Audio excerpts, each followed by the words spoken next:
Trae Young is an NBA player that many people have been sleeping on. In just his second season, he averaged 29.6 points and 9.3 assists. But why isn't he in the spotlight? Well, first of all, he wasn't a top 3 draft pick in 2018.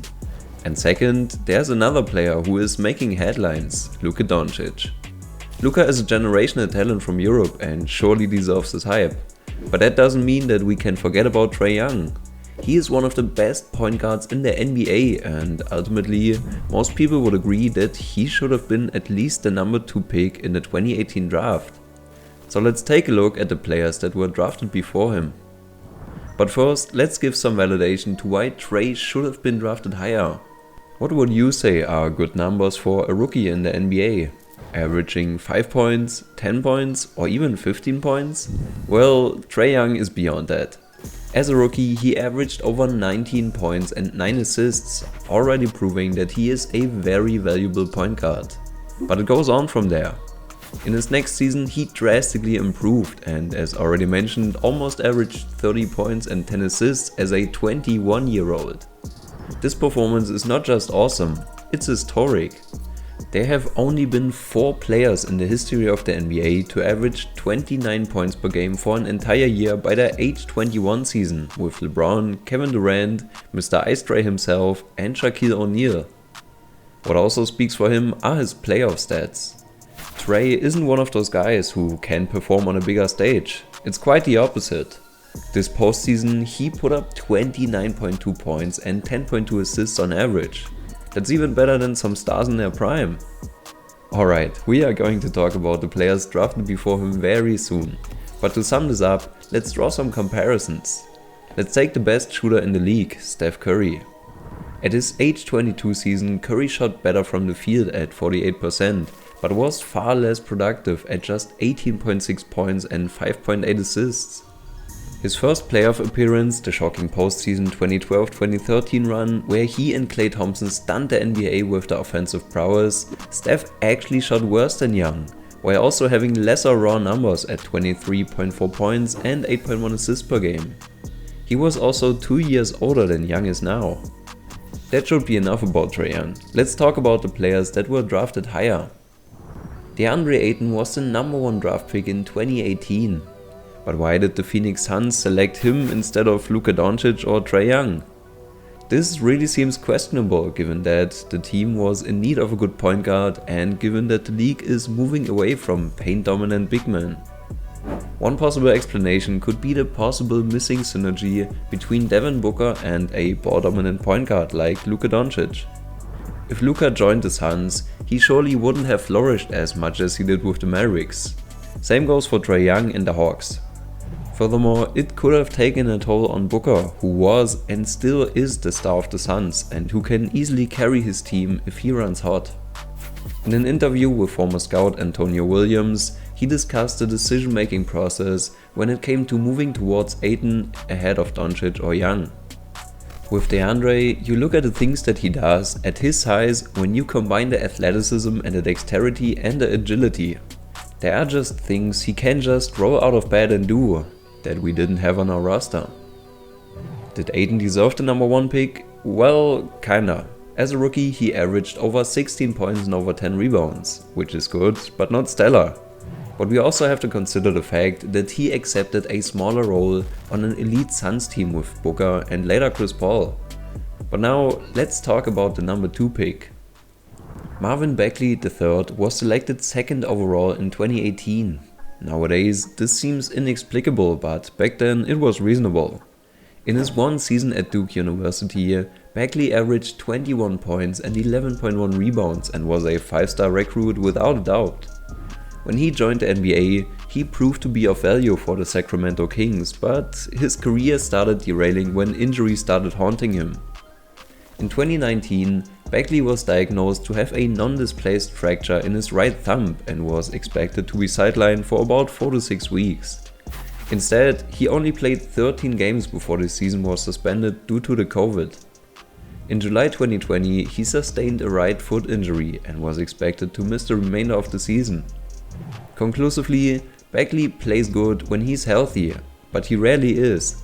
Until now, he definitely didn't deserve the number 2 pick in 2018, but we also can call him a bust as he can be productive on the court and is still at a young age. But now it's time to talk about the most interesting prospect of the 2018 NBA draft. By the way, if you enjoy this type of content, please consider subscribing to the channel. It would mean the world to me, but now let's talk about Luka Doncic. Luka was selected 3rd by the Atlanta Hawks. What was funny is that Young was picked by the Mavs and the two teams ended up trading, and both of them got themselves a franchise-defining player. Over the years, Doncic has developed into an MVP caliber player. His averages of 32.4 points, 8.6 rebounds and 8 assists this season give you a glimpse of what he is capable of doing on the court. Not long into his rookie campaign, it became clear he was the sun around which his team would orbit for the foreseeable future. He can score at will or engineer open shots for teammates. He's among the best guard rebounders we've ever seen. Ultimately, Luka won the Rookie of the Year award. Seeing what this guy can do, we can only wonder why he wasn't selected first. He's the only player on this list who is better than Trae Young. Maybe it was the fact that he was from Europe, which still isn't comfortable for some teams. Some people were fearing that his talents wouldn't translate to the NBA, but yeah, I guess we can say that they were wrong.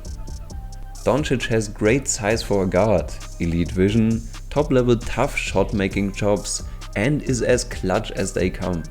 So to partly answer the question what happened to the guys drafted before Trae Young, one of them is at the top of the league right now. But Trae was selected 5th, remember? That means there is one more guy. And that is Jaren Jackson Jr.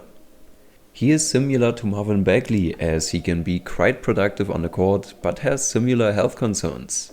In his rookie season he averaged 13.8 points, which is fine. The problem being that he doesn't step foot on the court often enough. After averaging 42 appearances per season over his first 3 years, Jackson seemingly bucked that trend last year when he played a career-high 78 games. An off-season foot surgery that sidelined him for the early portion of the 2022-23 regular season has revived those worries though. The number of absences that Jackson has piled up is far from ideal, especially for a big man. But his combination of shooting and shot blocking ability makes us think that he can be a valuable NBA player and cannot be considered a bust. So where does this leave us? We have covered the 4 players that were drafted before Trae Young and found some interesting cases. Some of the players belong at their spot, while others should have moved down a bit. So to conclude this, let's take a look at how the draft should have gone. If we talk about the true number 1 pick of the 2018 NBA draft, who do you think about? Of course, Luka Doncic. His impact on the league is undeniable. Some people say he's the next Dirk Nowitzki, as he is now the star of the Mavs. Others say he is the heir to LeBron James. And for those who believe that Doncic can perform on bigger stages, his overall playoff stats of 32.5 points, 9.3 rebounds and 7.9 assists tell a different story. For the real second pick, Trae Young should be a no-brainer. We have already talked about this guy and his accolades, which often go unseen. He is as valuable to the Hawks as Luka is to the Mavericks. Even though Young barely cracks 6 feet, he cannot only set his teammates up with great passes, but can also score in any way possible. Except with posterizing dunks of course. He is an offensive threat that cannot be ignored. For the 3rd pick, we can consider 𝘼𝙗𝙤𝙪. We haven't talked about him yet, as he was the 11th pick, but his point average of 31.4 points this season is a good starting point. Now, I won't go into detail about him, but let's just say he definitely developed better than Bagley or Jackson Jr. After these 3 guys, players like Deandre Ayton, Jalen Brunson and Mikal Bridges find their place. In summary, the 2018 NBA draft carried a plethora of talent. And to answer the question if Trae Young belonged to the number 4 pick, kinda. In most people's opinion, he should have been the number 2 pick. But considering that number 4 is still very good and that not all teams are in need of a stellar point guard, it fits. The guys that were drafted before him had their reasons for their spots. Some of them thrived, especially Luka Doncic. By the way, Luka even broke a record that season, recording the first ever 60-20-10 game. But this isn't the only incredible record that was broken in 2023. So check out this video to get to know more about it. Seriously, just click it. I'll see you there.